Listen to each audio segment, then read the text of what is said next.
How to reset Visual Studio settings to default. The very first thing you want to do is to head over to your Visual Studio and then select the Tools menu. Then choose Import and Export Settings. Select Reset All Settings, then click on Next. If you wish to save your existing settings, select Yes, Save My Current Settings. Otherwise, select No, Just Reset Settings. Once you have chosen, click on Next.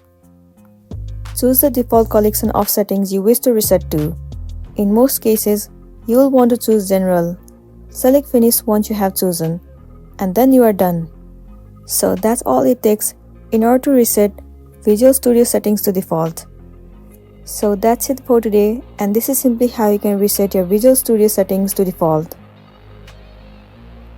I really hope this video is going to be helpful for you.